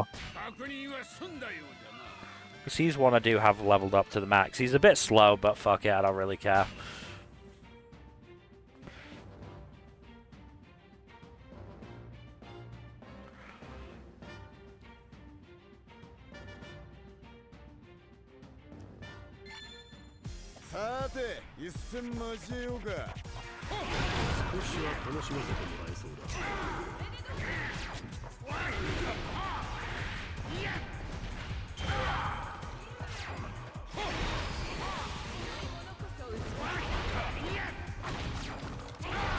I will say it's, in terms of Shonen Jump manga, not looking great for Oda. Oda? Ota, okay. Yeah, the fucking Red Hood author's new series. That's a damn shame. 2 in a row as well, that's not great. Yeah. I've been hesitating to get into it because I'm not sure if it's going to get axed or not. Odds aren't great. It's been bottom of the table of contents for a while. Not great. Maybe they'll turn around, who knows. Maybe. It's possible. The issue is there is like quite a big gap between so you've got the youngest series well, you've got series you've got Hima 10, Ichi the Witch, and Shinobi Undercover that are in sort of the 40s and 50s range.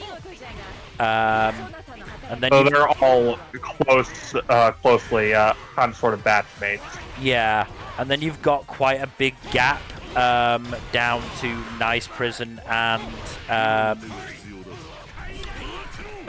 Ota.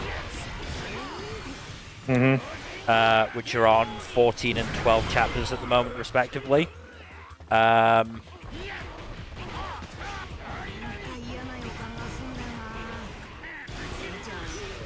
So the issue is if, you know, Hematen, I'm not even going to include Ichi in this because it's obviously surviving, but if Hematen and Shinobi Undercover can maintain their, like, momentum, then it's, you know, Nice Prison and fucking Ota that are the next on the chopping block.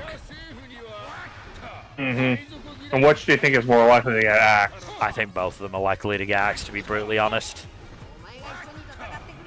Yeah. I mean, it's not like they share one just because they're going to axe another. I mean, I'm not a fan of Nice Prison, so I'm not 100% sure how it's doing, but, you know, if there are enough people who agree with me, then I doubt it's doing well. And then, obviously, as said, Oda's not looking great in terms of table of contents. Admittedly, we don't have Volume 1 for either of them out yet, so we don't know 100%, but as I said, it's just not looking great at the moment. And then after that, you've got like the 4 newest series as well, which is just going to be, it's going to be whether, you know, Shonen Jump is willing to keep Ota alive long enough to let, you know, these 4 series get to, you know, the 19-20 chapter range, and if any of them do worse than Oda. Yeah. The thing is, like, we never get a full batch of 4 that stays the course for that long. Probably not. I imagine probably 1 or 2 of them will be dying. Which ones are looking the most promising? I'm enjoying Harakaze Mount so far, and it seems like it's being a fairly competent sports series.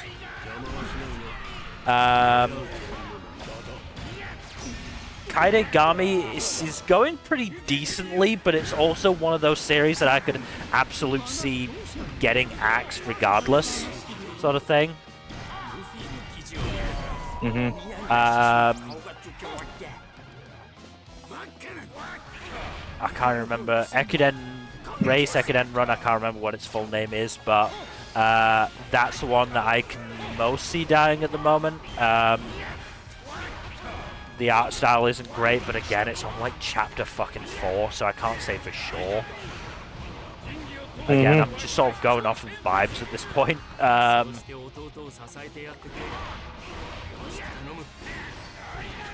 Ping Pong Peril is certainly popular with the Western audience. We'll see how well it does with the Eastern audience as well, with the Japanese audience.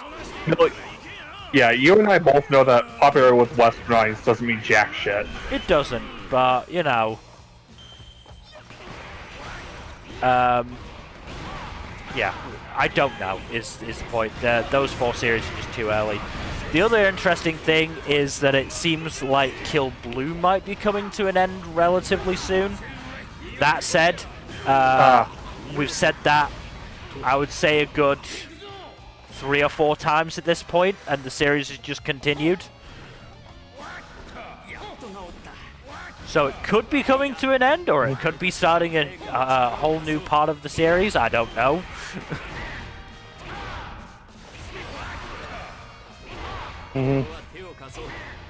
But, you know, I would imagine when it ends, it'll probably be, you know, or if it does end soon, you know, other series will get axed to create a, you know, 2 or 3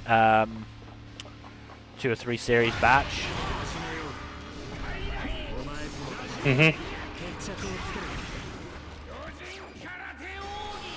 Shonen Jump tends to like to do it in batches. Yeah. Which is how often recently has it just been a single cancellation followed by a single new series? Trying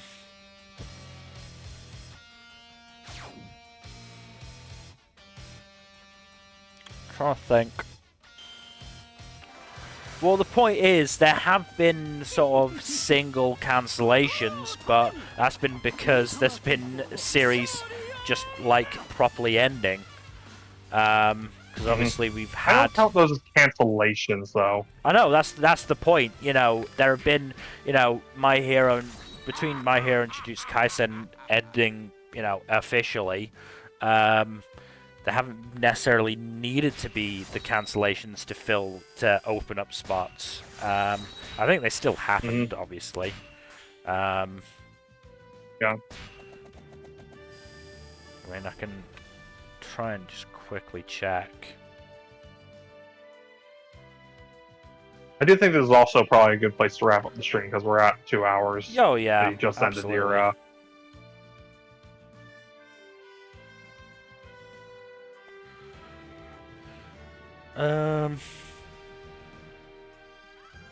I mean, there was an interesting gap between Nice Prison and Ota starting. Because the Nice Prison was issue 21, Ota was issue 24. Curious. Mm-hmm. Did they have a couple one-shots to fill that gap or something? Possibly.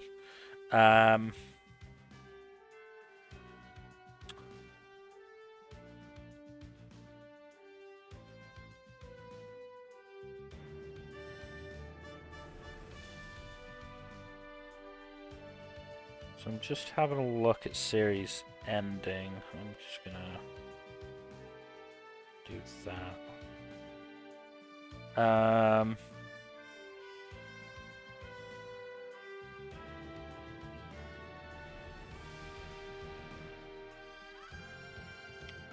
Okay, that's maybe not the best way to do it. Maybe it is. I don't know. Okay, that's better. That's actually organized it a lot better. Okay.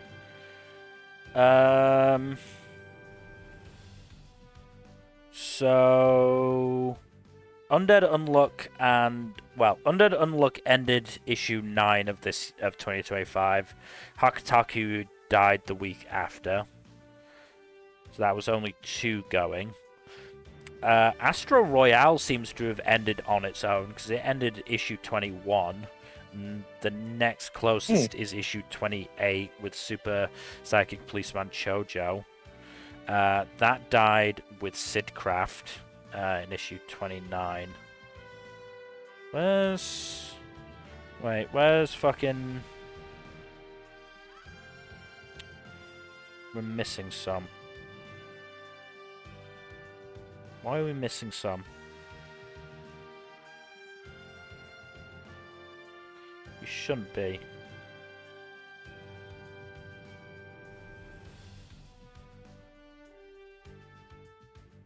Oh, because they've split it up into fucking 2025 to present, you bastards. That'll be why. So, yeah. So, let's see. We had Super Psychic Policeman Chojo die issue 28, Sidcraft issue 29, Embers issue 30, and Star of Beethoven issue 31.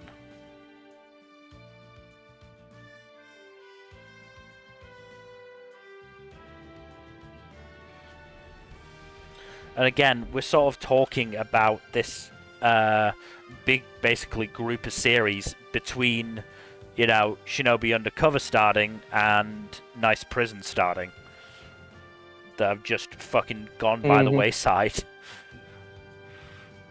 So as I said, we do have this fairly big gap because as I said, Shinobi's Undercover's most recent chapter was I think something like 42, 43, and Nice Prison is on 14 or 15. That's a pretty big gap. So yeah, it's all about whether the likes of Hima10 and Shinobi Undercover can and Ultimate X's Kyoshi. I would say those are the 3 closest to the chopping block at the moment. Just in terms of age, maybe New Age Exorcist as well, but I think that's probably fine. And then you're basically jumping down to Nice Prison and Ota. and whether they can survive long enough to let Harakaze Mount, Kaidagami, Ekiden Bros, and Ping Pong Peril get to a point where they can actually be axed. So it's yeah, that's a bit of a herring time for Oter to be in. Yeah. Admittedly, the last couple of chapters have been better. That's good. We'll see if it's enough and whether it can keep the momentum going. That's really what it's about, isn't it? Just like keeping a positive upward trend. It's coming towards the end of an arc, I would say. So again, if it gets a chance, how it deals with the start of the next arc will be very interesting.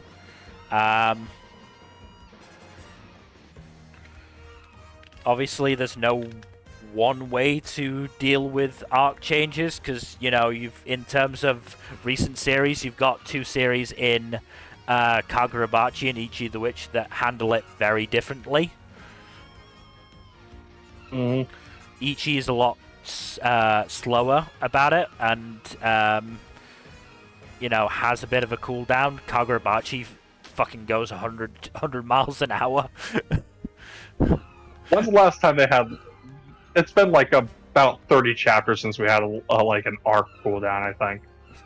20, 30 chapters, at least. The last arc cooldown that I can remember really fucking having... Well, it's whether you consider fucking Chihiro getting killed, in inverted commas, by Samura an arc cooldown. Fuck no. and you know the stuff the little bit after that, because otherwise before that it's fucking after the auction. Yeah, which was what, chapter 40 something? I think it was more, maybe. Yeah, I can't remember. I don't remember either. My sense of time with Kagurabachi is all thrown off. Yeah. Yeah, no. Fuck, where is it?